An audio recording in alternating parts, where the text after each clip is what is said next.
انسان جب اپنے علم پر بھروسہ کرنے لگتا ہے یا اپنی عقل پر بھروسہ کرنے لگتا ہے یا اپنے تعلقات پر بھروسہ کرنے لگتا ہے یا اپنی دولت پر، مال پر، صحت پر، تو ایک بہت بڑے دھوکے کا شکار ہو جاتا ہے۔ اور انسان جب انسانوں پر بھروسہ کرنے لگتا ہے تو پھر اللہ تعالیٰ اسے بعض اوقات انسانوں کے سپرد کر دیتا ہے۔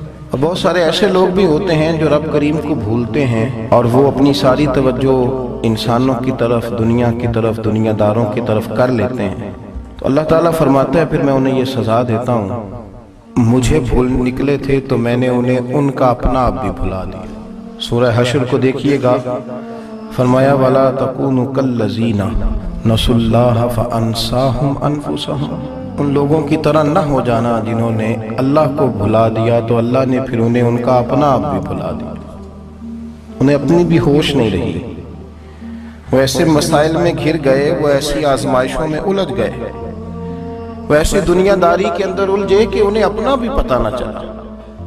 اب تو ڈھونڈتا پھرتا ہوں اے اقبال اپنے ہی آپ کو، اب تو ڈھونڈتا پھرتا ہوں اے اقبال اپنے آپ کو، آپ ہی گویا مسافر، آپ ہی منزل ہوں میں۔ جب انسان خدا فراموش ہوتا ہے تو خود فراموش ہو جاتا ہے۔ ہمارا بڑے زمانے سے تکیہ ہے، کبھی امریکہ پر، کبھی یورپ پر، کبھی برطانیہ پر، کبھی مالداروں پر، کبھی اسلحے والوں پر۔ اس کا نقصان یہ ہوا کہ اپنا کوئی وجود نہیں رہا، اپنا کوئی نظریہ نہیں رہا، اپنی کوئی سوچ نہیں رہی۔ ایسے محسوس ہوتا ہے کہ کوئی منشور نہیں، کوئی دستور نہیں، لگام منہ میں ہے اور اس کا سرا کسی کے ہاتھ میں ہے، وہ جدھر چاہتا ہے ہمیں گھما لیتا ہے۔ اللہ فرماتے ہیں یوں نہ ہو جانا کہ تم رب کو بھلا دو اور پھر تمہیں اپنا آپ بھی بھول جائے۔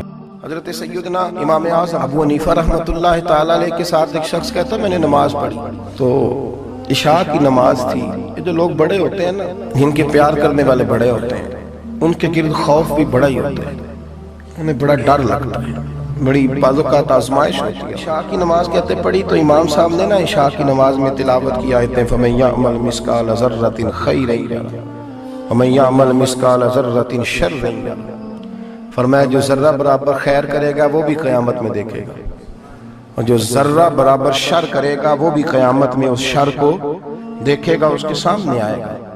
تو وہ شخص کہتا ہے کہ سارے لوگ نماز پڑھ کے چلے گئے تو امام صاحب رحمۃ اللہ علیہ نے اپنی داڑھی پکڑی، رو رہے ہیں، کہتے ہیں وہ ذرہ برابر نیکی کا بدلہ دینے والے، وہ ذرہ برابر شر پہ سزا دینے والے میری سفید داڑھی کو دیکھ، مالک میرے ذرے ذرے سامنے نہ لانا، لوگ تو میری بڑی قدر کرتے ہیں، میں تو بڑا پہچانا جاتا ہوں، لوگ تو میری راہوں میں پھول لیے کھڑے ہوتے ہیں، مجھے بڑا نوازتے ہیں، قیامت میں رسوا نہ کر دینا، میرے لیے مشکل ہو جائے گا۔ وہ کہتے ہیں میں نے امام صاحب کا درد دیکھا، مجھے کوئی کام تھا تو میں چلا گیا، میں نے کہا کہ وہ اس وقت اللہ کی حضور حاضر ہیں تو میں دوبارہ آؤں گا۔ کہتے ہیں میں تہجد کا وقت آیا تو امام صاحب وہیں بیٹھے تھے اور ان کی داڑھی آنسوؤں سے بھری ہوئی تھی اور زور سے داڑھی پکڑی ہوئی، کہنے لگے مالک رسوا نہ کر دے، قیامت میں رسوا نہ کر دے۔ یار جو ہدایت یافتہ لوگ تھے وہ تو ڈرے ہوئے تھے، وہ تو سہمے ہوئے تھے، وہ تو کہتے تھے یہ اس کا فضل نہیں اس نے بلا لیا، یہ اس کا کرم نہیں۔ حضرت باعزید بسطامی کسی کافر کو دیکھتے تو رو پڑتے، کہتے مالک تو کتنا قریب ہے، یہ بے ایمان رہ گیا، تو نے اپنے فضل سے مجھے اپنے نبی کا غلام بنا لیا، وہ رو پڑتے۔ یہاں تو لوگوں کا دعویٰ ہی بڑا ہے، نمازی اللہ خیر فرمائے وہ تو دوسروں کو گھورتا ہے، وہ کہتا ہے جنت کا میں مالک ہوں، کنجیاں میرے پاس ہیں، میں کسی اور کو گھسنے نہیں دوں، اور اگر 2-3 حج کر لے تو پھر تو وہ کہتا ہے کہ ہم میرے سے پوچھ کے لوگ جنت میں جائیں گے معاذ اللہ، اور اگر وہ 2 4 5 7 دفعہ کوئی نفل پڑھ لے تو پھر وہ کہتا ہے چھوڑیں جی سارے لوگ بے عمل ہیں، میں اکیلا نیک، نہ ایسا کریں، اپنی توجہ اپنے رب۔ معین الملت والدین، عطائے رسول، ہند الولی، غریب نواز، خواجہ معین الدین چشتی، حضرت خواجہ اجمیر، شاہ اجمیر، شاہ اجمیر، والی ہندوستان، آخری عمر میں نا سارا دن روتے گزر جاتا، ساری رات روتے گزر جاتا، ذرا سی کوئی بات کرتا تو رو پڑتے، آنکھیں آنسوں سے بھری رہتی۔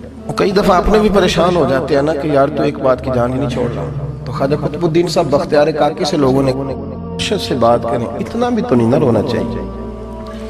ہر وقت اس کے آنسو کی کریے عاشق دا کام ہی رونا تونا تے بنا رویوں نہیں منظوری. ہر وقت رونے کا کیا مطلب ہے؟ تو خواجہ قطب صاحب کہتے ہیں میں قریب گیا تو میں نے پیر دبائے.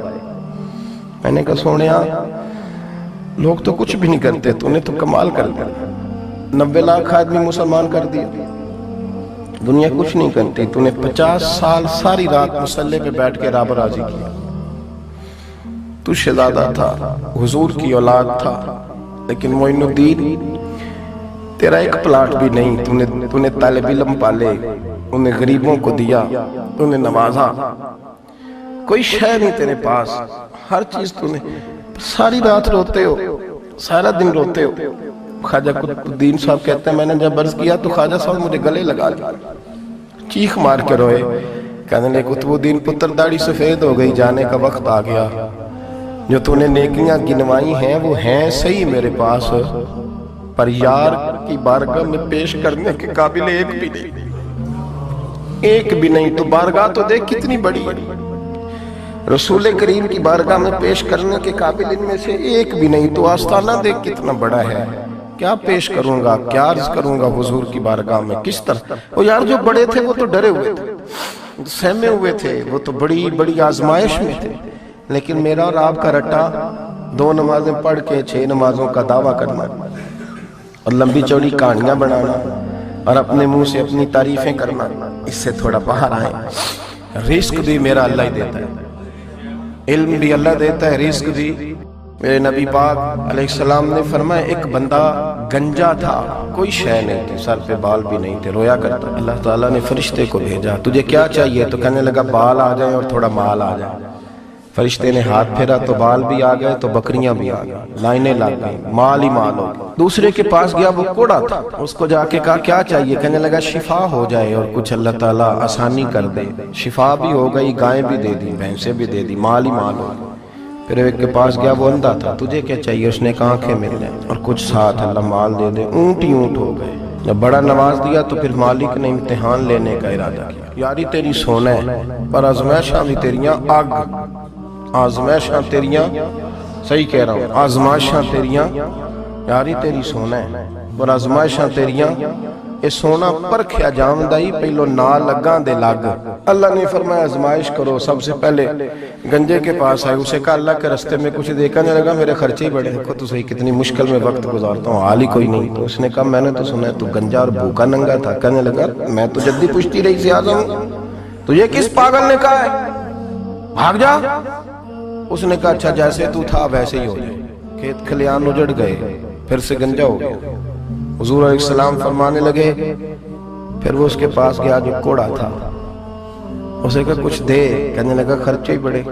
اب پوچھ لیں کسی امیر آدمی سے، کہے گا چکی کے نیچے ہاتھ ہے میرا، میرے سے زیادہ تو پریشان بندہ ہی کوئی نہیں.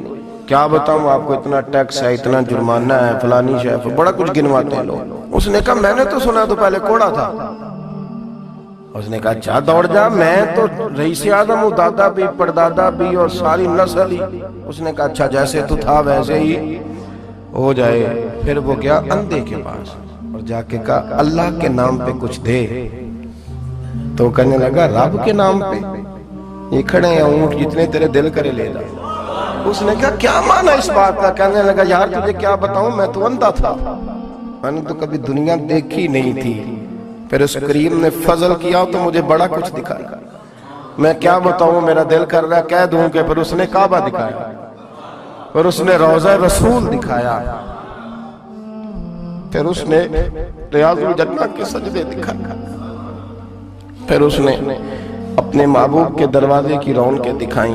اس نے بڑا کچھ دیا، اس نے بڑا نوازا. میرے پاس تو شاید میں بدکار پرانا خادم، کسے در ملی نہ ڈوئی. اے واصف یار نے نظر جو کی تھی پھر واصف ہی ہوئی. یہ تو اس کا کرم ہوا. تو یہ وہ کہنے لگا تو اللہ کے نام پہ جان مانگ، میں وہ بھی دینے کو تیار. میرے پاس تو شے ہی کوئی نہیں تھی، مجھے تو اپنا پتہ ہے، میں تو کوئی شے نہیں تھا، کچھ نہیں تھا میرے پاس. یہ تو ان کا کرم ہے کہ رخ ان کا ادھر ہے. اور مختصر سی میری کہانی ہے، یہ جو بھی ہے ان کی مہربانی ہے. تو وہ کہنے لگا میں بھی کچھ لینے نہیں آیا تھا، تیری آزمائش ہی کرنے آیا تھا. تیری عزتیں بھی سلامت رہیں گی، تیرا مال بھی سلامت رہے گا، تیری شفا بھی.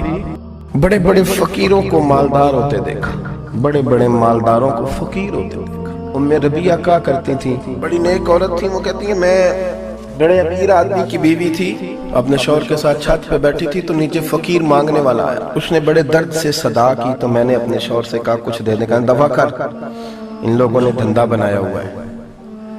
کہتی میں میکے سے بھی بڑا مال لے کے آئی تھی، میرے ماں باپ بڑے امیر تھے تو میں نے نا چوری اپنے خامد سے نظر بچا کے باتھ روم جانے کے بہانے گئی اور نیچے جا کے 5 دینار میں نے اس فقیر کی ہتھیلی پہ رکھے۔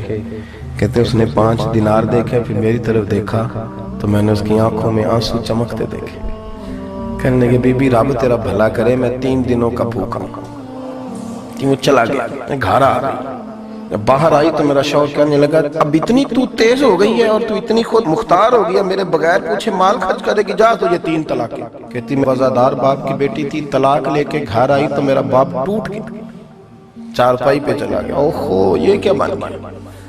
کہتی بڑی تکلیف رہی، 1-2 سال کے بعد میرے ابا نے میری شادی کر دی۔ اب جس شوہر کے پاس گئی وہ بڑا نیک تھا، پرہیزگار تھا، اللہ نے بہترین صلہ دیا۔ کہتی چھت پہ بیٹھی تھی، دروازے پہ فقیر آیا تو میں نے شوہر سے کہا کچھ دے دوں، کہنے لگا 5 نہ دینا، 15 دینا، 20 دینا، میں فقیر ہوں، میں نے فقر سے دولت دیکھی ہے، اسے خالی نہ لوٹانا۔ کہتی ہے کہ میں نیچے گئی اور جب میں نے اس کی طرف دینار بڑھائے تو میری چیخ نکلی، پیسے پھینک کے میں بے ہوش ہو کے گری، میرا شوہر نے آ کے اٹھایا، اندر لے گیا، پانی منہ پہ چھڑکا، کہنے لگا تجھے کیا ہوا؟ کہنے لگی یہ جو مانگنے آیا یہ میرا پہلا شوہر تھا، وہی تھا جو کہتا تھا کہ تو 5 دینار دیا یہ جا تجھے 3۔